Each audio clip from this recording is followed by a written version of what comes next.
I wasn't really looking for work when the offer came. To be honest, I was happy enough floating between volatile cash gigs, roofing, quick-fire demolition, whatever paid the rent without demanding 40 hours of my soul. But I've always been about the climb. Heights don't scare you. Heights demand respect.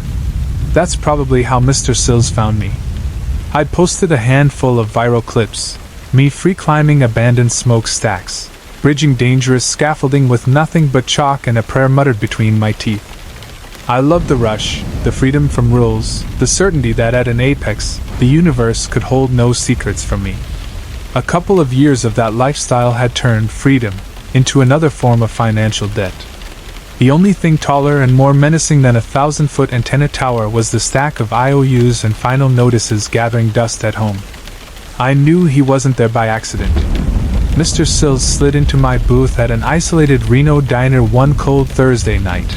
I was nursing my second cup of stale coffee, and with him came a drop in temperature I could physically feel. He was all plain surfaces, too tall for his cheap, charcoal gray suit, thin as a stretched tendon.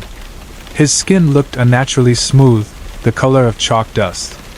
He didn't meet my eyes, which were flat, watery gray, and somehow utterly opaque. When he extended his hand to shake mine across the stained plastic veneer of the booth table, I had a sudden image of the local mortician dressed for success. It wasn't a handshake. It was an acknowledgement of surrender. "You're Jess, correct?" His voice was a flat, even tenor, with zero natural inflection, as if reading from a poorly written subtitle scroll. "Yeah. Who's asking?" My instinct screamed *run, but the bills whispered stay. "I represent Oblivion Wireless," he said, the name striking my ear like two stones colliding. "We're expanding service into the deep void. We require climbers. Good ones. And you, Mr. Jess." His gaze flickered once, an unsettling microscopic movement. "You like to ascend?" My jaw tightened. "How do you know that, exactly?" His unsettling smile returned, widening without changing the fundamental flatness of his features, like peeling back skin and finding only teeth. He slid a thick, manila envelope across the table. "Your final notice." My name was written on the front in thin, shaky block letters. Everything inside was thick, a standard boilerplate contract of one page, a stock photo of an impossible antenna stabbing into the atmosphere, and a single certified check. The number made me freeze. It was exactly $119,427. "Hazard pay," Mr. Sills explained, calmly reaching across to tap the number with a long, thin index finger. "It is enough to pay all of your immediate, current obligations. A complete, clean severance from your past. Completing a single assignment will clear this final balance. The job is not for everyone. But for you, I believe it offers the truest form of freedom, eventually." I should have walked out on the cold feeling of his hand, on the chilling corporate name, on the promise that smelled more of a curse than a paycheck. But the sight of that number, the exact number, on a certified check, was a metaphysical sledgehammer. Only my accountant and my deepest nightmares knew that sum. They were not hiring me to climb. They were collecting on a debt. I signed. The contract was terrifyingly brief. No clauses about insurance, no safety sign-offs, just a grid GPS location, a mandated start time, precisely high noon, and a signature line. As I pushed the paper back, Mr. Sills stood up with surprising, inhuman speed, towering over the booth. He nodded, gave a final, skeletal grin, and drifted toward the exit door, not bothering to jingle the bell as he dissolved into the oppressive night air. The next morning I drove. The address took me out of the arid beauty of the desert, down dirt roads that became little more than cracked, pale yellow dust pathways surrounded by dead sagebrush and silence. I drove until the road ended against a low, featureless barbed wire fence. And there it was. The tower.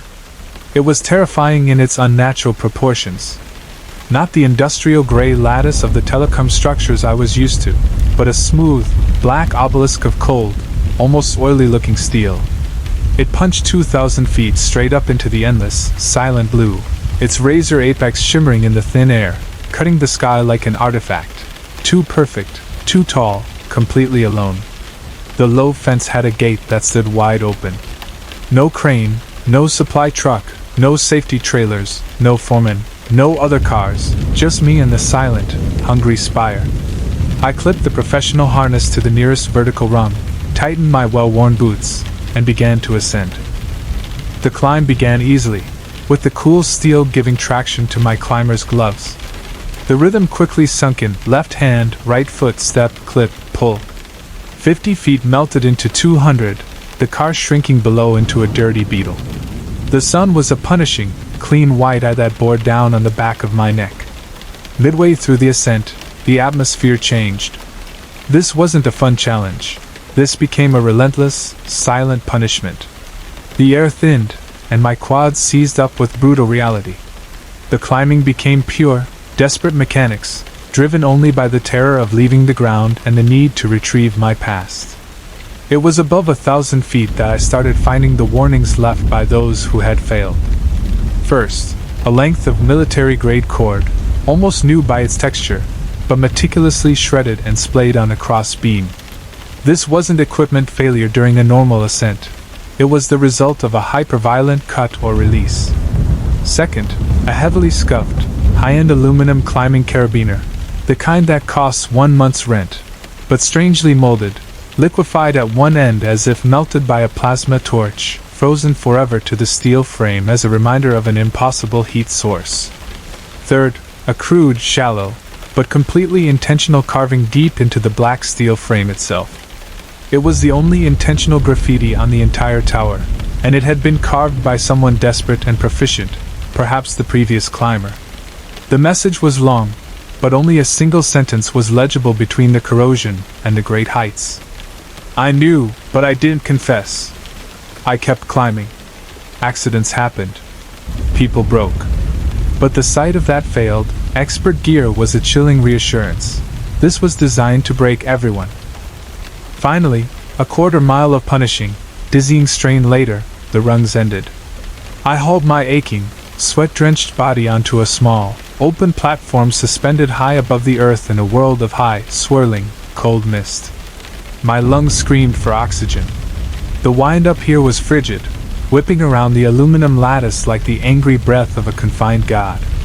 The view was astonishing and disorienting. 2,000+ feet of pure horizontal distance to the hazy, endless horizon. That's when I saw the offering.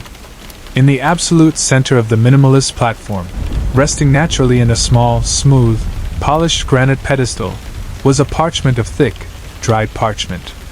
Near it, the granite slab was blackened and warped. A single sheet was nailed to the main safety rail. The edges were stiff, almost brittle, and coated with what looked like black soot or dried tar.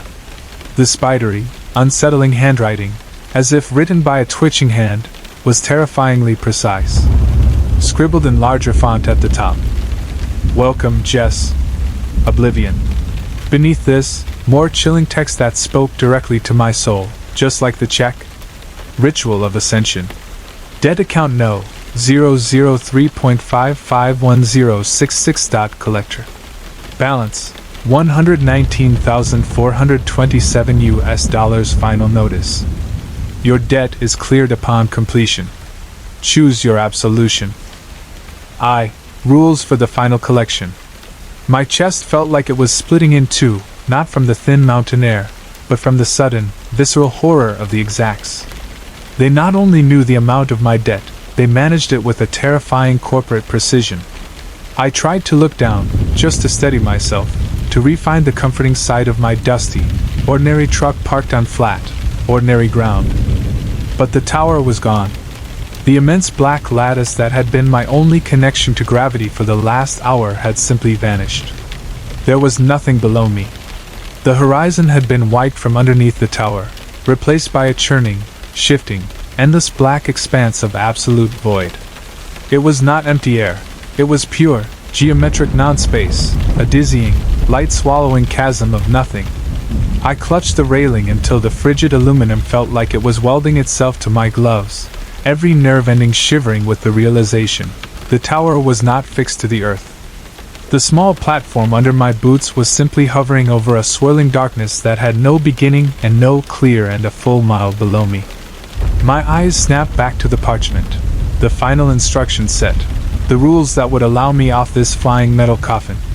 They had eliminated all doubt and distraction. To survive, to anchor myself again, I had to obey the ritual. I forced myself to read. My jaw tight, tears of pure adrenal terror blurring my vision. The sigil of contrition. Cleanse the granite slab of all ash. Trace the inverted sigil, 3 intersecting lines, drawn with the white residue on the stone's base. Numbly, mechanically, I got to my knees and found the smooth, white silica dust left from some ancient exposure ritual hidden beneath the pedestal. I started drawing, a ritualistic, angular mess of a symbol that had no immediate spiritual meaning to me, yet the tracing felt like a profanity against the silent air. The moment the intersecting lines of the sigil met, the tower groaned, and a single, low section immediately below the platform slammed back into terrifying existence, appearing out of the surrounding black like a section of colossal black glass. 2. The drop of penance. Lodge the blade behind the stone. Prick your left palm. Smear the mark with the drop of first blood. Prick your left palm. As if anticipatory, I saw the handle of a beautifully polished, slim silver obsidian knife wedged precisely behind the granite pedestal. Against my self-preservation instinct, I obeyed. My blood was the last price I would pay. With a quick movement I sliced the calloused palm of my left hand, clenching the fist, forcing a bead of dark arterial blood to well up fast. I let the drop fall straight onto the sigil. The granite became instantly thirsty. The drop spread across the sigil not like liquid, but like dye sinking into cloth. On impact, the steel shrieked, and massive section of the tower below snapped back, extending hundreds of feet into the void. 3. The unspoken command. Retrieve the bronze key, found on the rail. Ignite the granite bowl with the key. Speak the word of binding. Morthos collectus. Your debt is then fully satisfied. I fumbled on the railing and found a single, tarnished bronze church key, cold and heavy with the promise of release. I inserted it into a tiny, almost invisible cylinder in the pedestal and slammed it in. There was no wick, no fuel, just 2 metals meeting a vacuum. The moment I twisted, the bowl exploded with a silent, vibrant pure blue fire. It didn't flicker with the cutting wind. It burned straight and true, intensely hot and strangely unnerving cold simultaneously, washing the entire platform in an unholy twilight. Below me, the tower slammed back into existence in miles of sheer scale, tearing the static blackness into long columns, reaching back deep into the geometric dark where truth belonged. The structure spanned down as far as my eye could process, stopping only where a distant, hazy outline of the earth began to slowly bleed back into view. My whole body was shaking, but my mind was finally clear. The ritual was not about climbing anymore.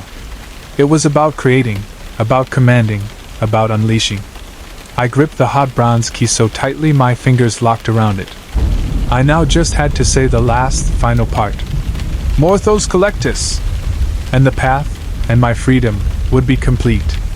Or maybe, I thought suddenly through the panic, I will unleash something much worse than a financial demon to this world. Someone else has to stop this, not me. I looked at the rules one last time. Final directive. Descend the tower with the key. Do not look upon the collectors. I did not speak the final word. I simply grabbed the bronze key deeper into my pocket. It was a beacon against my thigh, and swung off the platform, scrambling down the black steel ladder with a desperate haste that threatened to dislocate every limb. I had chosen the debt. I was plummeting down, and the fire roared far above me. My gaze darted instinctively down to the recovering field. The world had returned, hazy and distorted, but real. And the closer I fell, the more convinced I became that the silence was being broken by something other than the wind rushing past my screaming mouth.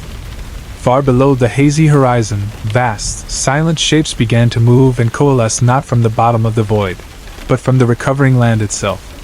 Something colossal and black, larger than mountains, began to tear itself free from the surface of the earth in obedience to the silent summons I had begun.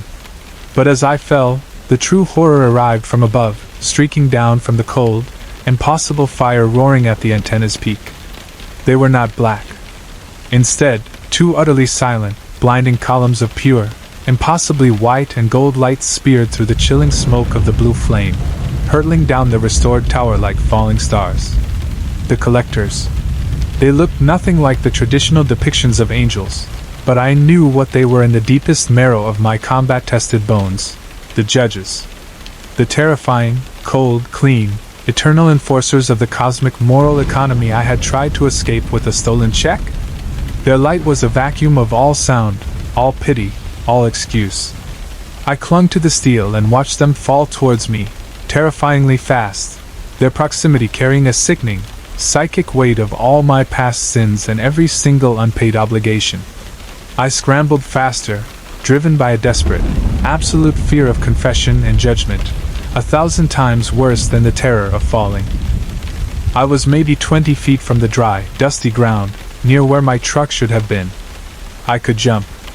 I could let go, and end the climb. The judge would vanish. The tower would disappear. But I knew in my soul that the colossal, growing black things I had already called forth into the distance would remain. A colossal, silent presence slammed into the tower right behind me. I heard a soundless, overwhelming psychic roar that hammered my sanity to dust. The light enveloped me. I squeezed my eyes shut, knowing it was time for the final transaction.